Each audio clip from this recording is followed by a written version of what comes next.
Welcome to Startup Stories. We have a special edition this month with our female founders, and I'm happy to honor National Women's Day month, so thank you for being here. We're going to get right in so we can respect everybody's time, but if you haven't been here before, just enjoy. It's very casual, so they'll give their background and journey and stories, and then there'll be some time for Q&A. So feel free to participate. But I'll turn over to Teri and Kathy. I'll let you go first. Oh, I'm going to go first. Yeah. Okay. All right. Well, good morning, everyone. I'm Kathy Peters. I'm the co-founder of iCarenetwork. Is my mic okay? Can you guys hear okay? All right, great. All right, a little bit about our journey. This was starting iCarenetwork. It is, as many entrepreneurs have, it was based on some pain points. So I'll share a little bit professionally and personally of what inspired us to start iCarenetwork. Our inspiration was I was going through a caregiving journey with my father. He had Parkinson's disease. He was very ill for 14 years. It was not the easy, slow progression of Parkinson's. It was a very quick, dramatic onset. He had multiple care needs. He was in Indianapolis, and I was driving back and forth to take care of him. And his caregiving needs were very arduous. I had home health involved for physical and occupational and speech therapy.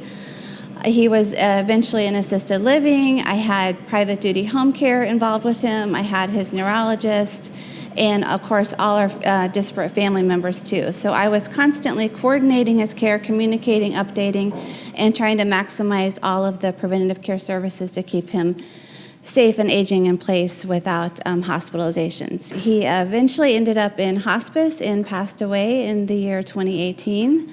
But during that care journey, I realized how fragmented and siloed our healthcare system is with care information. Whilst I was going through that journey with my father, I also professionally worked in home health and hospice, in business development and operations, and also saw the siloed and fragmented care and delays in care due to inefficient and ineffective information management, and also due to workforce shortage issues. So anytime that we would have a delay in care, I was very concerned that a patient could end up going to the hospital and having a fall and dying. The statistics are 2 out of 3 seniors over the age 65 are going to die from a fall. So it's a very high statistic. It's very real. So any way that you can get the information routed and shorter to get a patient open is better. So during these situations, I would talk to my partner, who happened to be a data architect, and he said, I know we can find a way to make this better and solve this, and he did.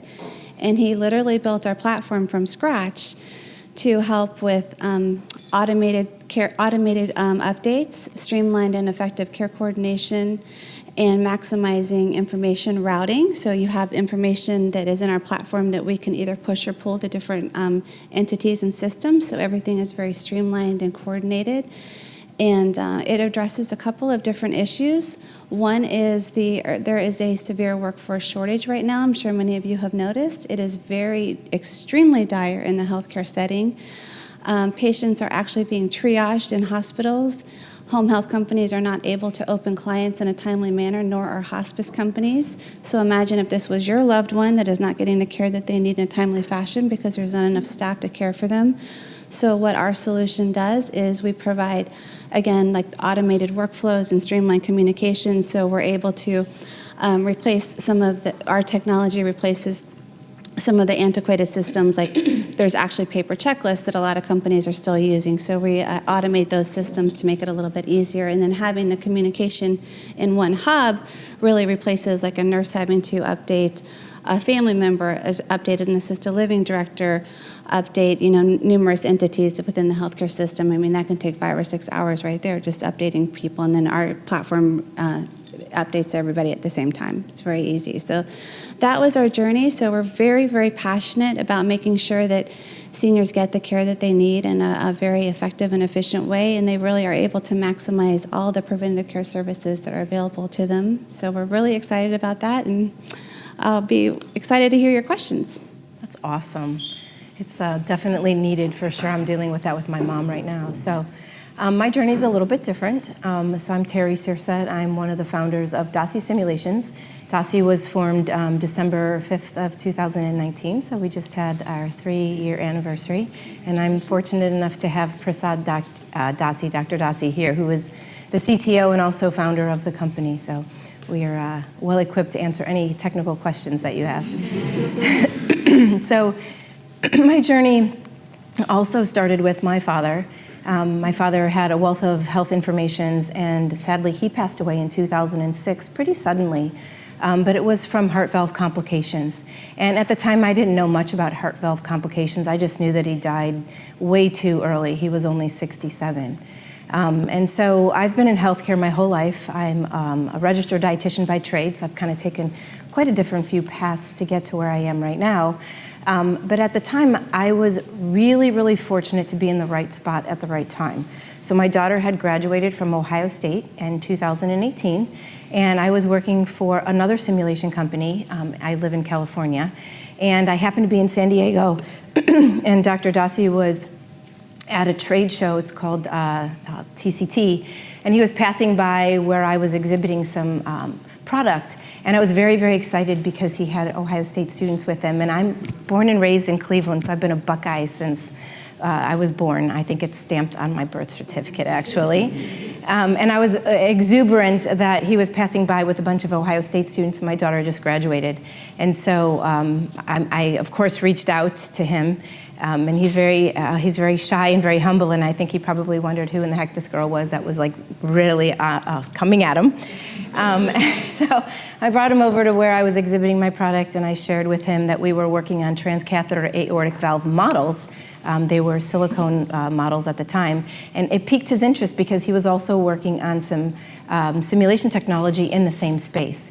And so fast forward 1 year, Ohio State was one of my largest customers, and at the same convention 1 year later, and now we were in San Francisco, Prasad was also there, and I really wanted to thank him. So I said, I'm going to be coming to Ohio, I'm going to visit my family. My whole family lives still here in Ohio, and can I take you to lunch? So we went to lunch, and he said, do you want to see what your technology has done with my technology? So I, of course, said absolutely, and went to the wet lab, and he showed me what now I think back to being really rudimentary simulation models, and how they were helping what he was doing on the computer and transitioning it into these amazing simulations that I really had no idea what I was looking at, but I knew that it was something fabulous. And so he shared with me the story that the technology, he was a professor, excuse me, at Ohio State at the time, and unfortunately, there was a patient that back in 2015 that really was a young patient and really did not want to have an open heart procedure, really wanted to do one of these newer surgeries called transcatheter aortic valve repair. And so it's a less invasive surgery that goes in through the groin, and this patient wanted to be in and out of the hospital before the holidays. And Prasad was in the planning meeting. Everybody gets planned in a heart team. And it looked to be what would be a routine case, and the doctors were reluctant because the patient was young, in his late 50s. And typically when a patient is in their late 50s, they're going to need another valve surgery and probably a third because they outlive the longevity of the valves themselves. And a few weeks later, that very same patient was in the morbidity and the mortality meeting, and Prasad was, looking and wondering how that patient got there. And what could possibly have been done. Could the simulations that he was working on have helped to save that patient's life? So he took the routine imaging and he ran it through the simulations that he had been working on for several years, and found that indeed that patient's life could have been saved if they would have been able to use these simulations to see ahead of time the complications that they saw in the actual surgical procedure. And so I want to point out that this was back in 2015, and this was before any of us have really seen AI in the news lately, right? So he had the vision to have AI in healthcare back in 2015. Prasad's an extreme visionary. And when we met, he said, I have some incredible technology, and you have a really strong business background. I've been in sales and new business development in the cardiovascular and neurovascular space for, I hate to say this, but over 25 years. And he said, do you want to form a company and see if we can take this technology and get it into the hands of the physicians for patient care? And so that's what we did. So we formed the company in 2015, and it has been an amazing journey. When we started the company, we had 3 users, Ohio State being one of them, Piedmont, and I think it was maybe just the 2, Ohio State and Piedmont. And we have over 45 users just in the last 12 months. So we've grown 1,200% in 12 months. And the physicians are screaming for the technology. So we really are making an impact on patient care. And we now have 1 patent that was issued to us in July of 2022. And Prasad and the team of engineers that we have, some are students that he's carried with him from Georgia Tech, he's a professor now at Georgia Tech, have 10 more patents. So that's kind of where we are in our journey. So happy to answer any questions. He's so humble. He's like, I did that? 2015. Why don't you maybe speak to some challenges you've had and how you've overcome them? Want to go first? Sure. I think that as a sales, with a sales background, having, somebody once told me that I can sell ice to Eskimos, which I thought that was the coolest compliment that I've ever experienced, because that's probably a pretty hard thing to do. When you have a technology that your physicians are telling their colleagues about, and they're texting you, and they're calling you, and they're tracking you down at trade shows, it's a really cool place to be from a sales perspective. It makes the job from a sales rep's perspective super easy to do. But the challenge that we face is that the physicians really want this, the patients really need it, but because of where we are in healthcare economics right now, getting it into the C-suite and moving it through the hospital system is a challenge that I've always faced, because I've always sold into hospitals. But because of where we are in the economy right now, when you have technology that seems like such a no-brainer, and the physicians are screaming for the technology, and we're saving lives, our engineers find coronary obstructions and root ruptures every single day, it's hard to believe that the C-suite of a hospital would have such a stranglehold on, the constraints of the budget and being able to pay for this. And we're not talking, this is costing, millions of dollars. This is patient care. And I know probably everybody in this room, if you were able to see the technology, there's no way that you would let a loved one go through a structural heart procedure without having it simulated ahead of time. So this technology takes routine imaging. It's ran through proprietary algorithms so that the physician has many options. They can see what types of valve to choose, where to put it, how to place it, what size to use, so that there's no surprises in the OR. And when you plan to fly, your pilot, I'm sure, looks to see where he's going before he gets into that airplane, right? When you have eye surgery, it takes 3 hours to plan your eye surgery. So it only makes sense. Why would you not want to have this in your facility to be able to pre-plan for patients? So for us, I think that's been one of our strongest, most challenging, aspects, is just understanding why hospitals haven't adopted it faster. Yes, I would say for us, it's. I agree with what Teri says, because when you're selling healthcare technology to hospital systems or payers or home health or hospice, you are confined by the restraints of CMS, which is Centers for Medicare and Medicaid Services, and their reimbursement policies. So a lot of times, when you're selling in, they've got to be able to find a place for your technology within their payment structure. So sometimes that can be a little bit of a challenge as well. One of the other things I've noticed too is what we've really dealt with is surprisingly what we're solving for the workforce challenges with our automations and streamlined and effective communications is also one of our barriers. Trying to get appointments and meetings with people can be very challenging. I can't tell you how many times I've had meetings rescheduled, and it's not because they don't want to meet with us, even the C-suite, it's because they are dealing with so many staffing crises. Like they're literally trying to get what I call feet on the street, boots on the ground, direct caregivers in for the patients. And that, even though we're solving for that, it delays our meetings. So that has been a bit of a challenge for us.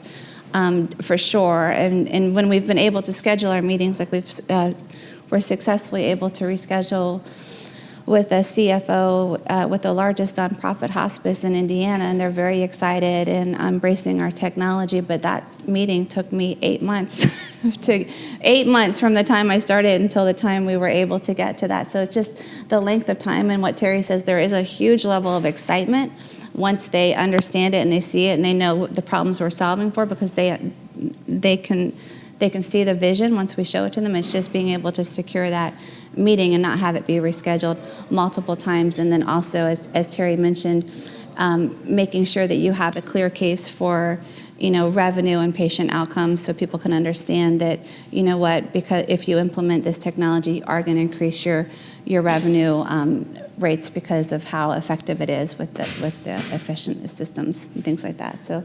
Right, that bottom line, you're right. Bottom line, the hospitals look at it as an expense. Yeah, they don't look at it as a cost savings. Yes, it's a ledger. It's on the ledger. It's on the ledger. It's on the ledger.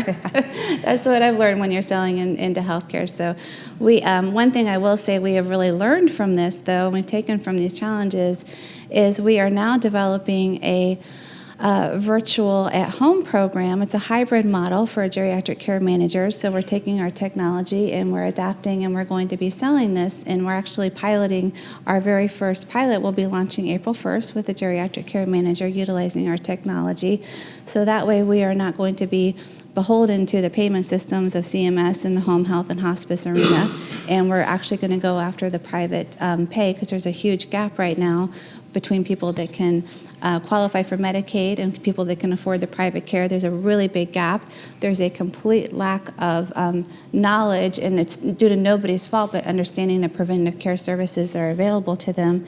So what we're going to do is pair our technology, which we've developed screenings in there for fall screenings, cognition screenings, based on the CDC, which is Centers for Disease Control protocols, and we'll be able to track and trend these screens and share the information with the doctor, and then have a geriatric care manager be help coordinating the care. So it's really a hybrid role, a hybrid model that we're looking at right now, and that has been embraced very successfully. So we have learned from these challenges to look at different opportunities. Yeah, we've done the same thing. I think we are gonna roll out direct to consumer marketing. Yes. Mm-hmm. Probably, I would say, in the next maybe 6 to 8 months. And so, sort of like you, we were able to enter the market. There's an umbrella within CMS called within the FDA called the 21st Century Cures Act. Mm-hmm. So technically, we don't need to be FDA cleared, and hospitals don't care, physicians don't care, but the FDA cares a lot about your indications for use. And so we knowingly, we've been able to sell, we are revenue generating, but we knowingly went to the FDA and said, look, we know you're the gold standard. We want your blessing and your stamp of approval. And so we are going to engage in an interactive period with you, and we're going to file what's called a 510K, so that our very basic product can get approved by the FDA. Because you need to be approved by the FDA in order to get your CMS reimbursement. And when you have CMS reimbursement, then it opens up, a lot of different avenues for you. So it takes away that who's going to pay for this within that hospital, because now it's insurance reimbursable. No easy task. That's been one of our second challenges with the FDA. But I think the thing that, again, when you have technology that utilizes AI, and you know that you're saving patient lives and you're cutting down on complications and ultimately cutting down on costs within the healthcare system, it's still very frustrating for the FDA to not understand that end goal. So, while AI is awesome and it's cutting edge, the FDA does not know what to do with it, right? So they're learning from us as much as we're learning from them and what their requirements are. And so that's been, I say, we always say pushing a boulder up the hill. For us, I think it's been one of our greatest challenges, because it's weird to have the FDA learning from us about AI and machine learning and how it fits into the CMS system. So we're paving the way, I think, for probably other companies that'll come behind us, especially not just in structural heart, but our technology will be able to be utilized really anywhere that a medical device touches human anatomy at some point. So these are, really big, lofty goals And then that whole, I think, like with what Kathy said, taking out or adding in addition to direct-to-consumer marketing, then takes out that middle hospital layer and allows, we've been thinking about a concierge service where on our website you can go and click and say, everybody in here has access to their own health care, and I strongly encourage you to wrap your arms around your parents' health care, your health care, and manage it and follow it. And having a link on our website that says, I want to have my imaging analyzed by your company so that I can take it to my physician and say to my physician, why are you not looking at this ahead of time? This makes the most sense. So You're right, having to pivot and try to figure out how to fit it into the healthcare system has been interesting, Yes. to say the least. How data limited is the accuracy of the simulation, and do you have agreements with the doctors and patients that, hey, we're going to get to keep this data or get some of the data back so that we can reinforce the ML that you're doing? How critical is that feedback with what you're doing? Yes, so that's a good question.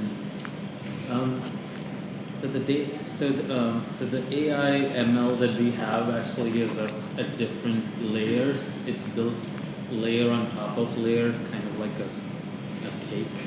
So there's one layer that actually cares a lot about the data because it learns. But then there's another layer which is called like a physics-informed neural network that doesn't need that much data, but it needs to know the rules of the game. So we are trying to simulate how the device and the heart interact with each other. So there's some rules they both obey, like the interaction. Most of it is like mechanical rules. But then the other data that we need is some patients did end up with complications, some did not. What is it that predicts the complication is what we're trying to mine out of all of that data. So that data we do get to retain. So we have been fortunate to have these early relationships that have, fed in so much data that we've already had peer-reviewed publications on some of the complications, and we're making progress on others. So it's a gradual relationship, and we have not had any challenge with respect to not being able to keep the data. We do strip away the personal identifiers, so we don't need those anyway. So from a regulatory, ethical perspective, we don't have any challenges there. Is it structural and fluid modeling, or just structural? Currently, mainly structural. We do have some reduced fluid modeling done, but down the line, we will probably have more full-blown fluid modeling.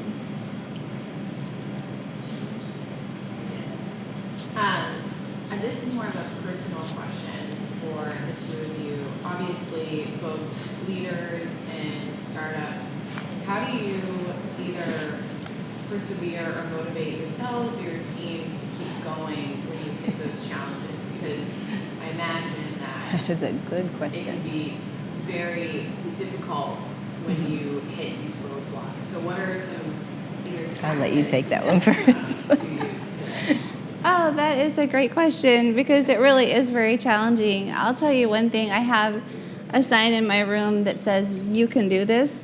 And I literally look at that probably 5 times a day, and I take deep breaths, and I'm like, "You can do this. You can do this," because it's new and it's different for me, and I've never sold technology before. I sold home health and hospice, so that was very new to me.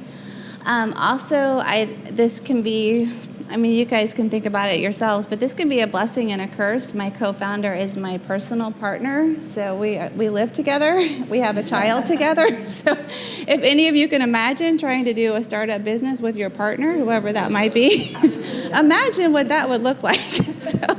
So that is a challenge, but it also is very motivating because I feel like when one of us gets down and we're like, this is really hard, I don't know how we're going to make this through, we manage to pull each other back in and say, hey, we ground each other and say, you know what, let's look at what we've accomplished so far. Let's not get fixated on the negatives. Let's really look at the positives and what we've accomplished and what our vision is. So we are just constantly reminding ourselves as co-founders where we are, and we're grounding. And trying to really focus on the positives. But that is a great question because it is really, really hard. I don't think unless anybody has done a startup, it sounds like it's glamorous, but it really is a lot of hard work and lots of long hours and lots of sacrifice.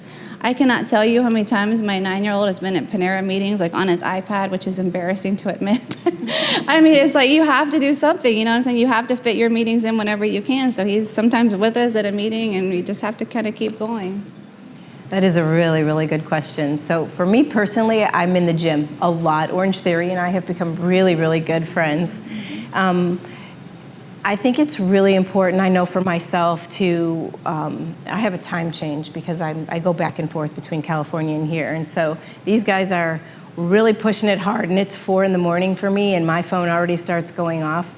So I have to make sure that I take that time in the morning and do a reset for myself, like a set for the day, right? A little bit of maybe 15-minute meditation or something before I start to take a look at emails and texts that start to come through that early. But also having a really, really strong network. And I'm so fortunate that I have a strong team. And I think that if you were to ask Sean, who is our COO, or Prasad as our CTO and co-founder, at any given moment, one of us will be here and the other one of us will be here. And so just being able to have that line of communication, to be able to call them and say, I'm struggling today, you know, is there something that we can do together? Or, you know, it's super important to have a team. I'm different. My kids are they still keep coming back, but they're supposed to be gone. So, especially my youngest, who's 24. So I was approaching being an empty nester when we started this. And so I was at a really good point in my life where I needed this. And again, I think it was very serendipitous to meet Prasad. My dad went to Ohio State, you know, so I always say that Ohio State and the technology found me. I wasn't looking for it. And I have to think that, you know, my dad, who passed away of heart valve complications, might be up there like maneuvering strings for me. But just making sure that you communicate with people. And, you know, it's really easy, I think, especially, I don't know where you are in your fundraising right now, but we are in our second round of fundraising. And when you have a giant goal of fundraising in front of you, and you wake up every morning and you have a team of people that are relying on you, because these are, you know, we have many, many young people on our team that sometimes they're their first jobs, or we have one gal that just had a baby, and, you know, you wake up and you're like, oh my God, I need to make sure that these guys get paid today. So, you know, just really trying to be open with your team, communicate, and have a strong support system, for me, has worked. Not always, but most of the time it works. Any plans for the future you can share? Plans for the future? Plans for the future. Gosh. As far as like personal plans or? So, well, Do you want me to go? you go. Let me think about it. I have so many Sure, plans. yeah. So one of our plans for the future, I alluded to earlier, we're really excited to be rolling out the virtual care management, the hybrid service, because we feel like that is really going to be very successful for us. When you look at the numbers of, there's going to be 80 million seniors in the year 2030. 10,000 people a day are turning 65 or older. So there's just a real need for this right now. So we're really excited. So Giselle, that is one of our plans for the future, is to really embrace looking at this virtual care management model, the hybrid model. So we're really utilizing our technology, and like Teri said, with the concierge service, because I think there's really a good place to have both places meeting together, to have that hands-on. I like to call it technology with a personal touch. So that's really what we're going to be focusing on, as well as, you know, obviously still continuing to sell our technology. Yeah, I'll spin off of that. We are also heading down that path as well. We've been working with a consultant from Microsoft, and so we have an app that is actually 6 months ahead of where we thought it would be, which is really exciting, because now we have to try to figure out how to fit that into the production. So, you know, this personal touch, making sure that, you know,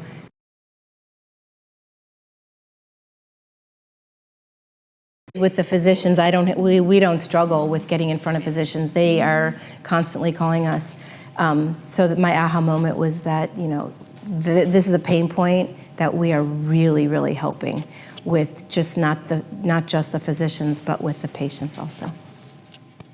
I think I had two aha moments. One was when my dad was literally on his deathbed. He was dying. I was in Indianapolis, and it was when we were actually launching our technology. We were launching our pilot program to partner with a home health company for digital fall management and an assisted living company. And the day that we launched the technology was the day that my father died, but the results from that technology, the results of our pilot and partnering together with the entities showed that there was a 40% reduction of falls in assisted living residents, excuse me, and a decrease in 5.5 hours that the clinical staff had to spend on communication. So I knew at that time, like between the home health and assisted living company, that the falls had been reduced, and that was like very, very exciting to me. That was a big aha moment for me. And then the other aha moment for me was really what's been very interesting. I know that, and I really appreciate the advice for everyone always is, pick a lane. You can't be everything to everybody. You've really got to decide where you're going to be. But what has been very interesting and aha to me is no matter what company we meet with, whether it is home care, which is private duty for seniors, whether it's home health, whether it's hospice, whether it's assisted living, everybody can see a space for our technology, a use case and a different use case for our technology. So that has been really aha, and that's been made it a little challenging for us to completely focus on which lane we're going to pick, because everybody says, oh my gosh, you can automate this, you can streamline this, we could see you doing this. And so that's been a bit of an aha moment for me too, seeing how many people are very excited about it. When you're considering the different lanes we're targeting, and still are health centers and health groups, now you think about targeting the DASI market, how do you have to tailor your price or product? That is a great question. So we've developed our pricing strategy around a subscription-based model, and we really have based it on census, on numbers. So it's been fairly easy for us to look at a census of an assisted living or home health or hospice or home care and know which category those companies are going to fit into. And with the business-to-consumer version of it, that's what we're going to be testing when we launch on April 1st. We're going to be testing what the market demand is going to be, and we're going to be hopefully launching a national survey for that to decide what the pricing is going to be able to uphold and see what happens. But that's a great question. Yeah, pricing is always a challenge because you don't want to price too high, you don't want to price too low, you don't want to outprice yourself, but you want to make sure that you're getting the value you can for your company. So that is something we've really worked hard on. I feel like that's a goalpost. It just keeps moving around and around. Right? Oh, it's over there. Kind of the same thing. So for us, when CMS looks to see, they do a look back. They look to see where you're priced in the market when they are going to give you the, what they're willing to pay for that CPT code that you get. So for us, it's very important to have the highest price in the market as possible. And so we started off, we've pivoted a few times also. We started off in just like working on complications. We can do complication reduction. We can cut down on morbidity and mortality. But then we realized that it's more about like the lifetime management of these patients, because once you're a heart patient, you're always a heart patient, right? And I mentioned earlier that they're younger and younger, and so they're going to need a second valve, probably need a third valve. So we pivoted our messaging toward lifetime management. And we also are subscription in a few hospitals. We are per click in a few hospitals. But we're finding that sweet spot is where the hospitals have a budget of some sort. They don't sometimes know where it's going to come from. Could be the cath lab, could be radiology. And so buying a package. So they want to test the waters, and so they'll buy a package of 10, or we have one customer that's going to buy a package of 100. At a certain price point. So it's important for us to keep that price as high as possible, so when CMS looks back, they don't say, oh, you're selling it for $500 in 8 places, but $2,000 in another. Right? We want to try to keep it right? And then we will also test, what would, for direct-to-consumer, what that would be. And again, Prasad and I have talked about having some type of an app-based subscription model with monthly reoccurring revenue, because obviously that's what investors want to see too. Speaking of investors, they have an investor call, so I want to make sure you guys We do. are ready for that. But there's time to, you guys can stay and talk, chat, but I didn't want to hold you guys up. Yeah, no worries. I don't even know what time it is. Yeah. Soon. Thank you both Oh, so much. gosh. Thank you. 3 minutes. Thank you Everybody for say a prayer that this investor call will go well. Prayers, yes. Thank you for Yeah, hosting this thank space. you. We really appreciate it. You have a lovely space, and thank you always to Rev One for your support. We really appreciate your support and Absolutely. guidance in our entrepreneur journey. Yeah, we've been with Rev1 for close to 3 years, so it's been fabulous. And I'm on LinkedIn, so if anybody wants to reach out and connect, I'm happy to answer any questions offline or text me, whatever. Same. Thank you.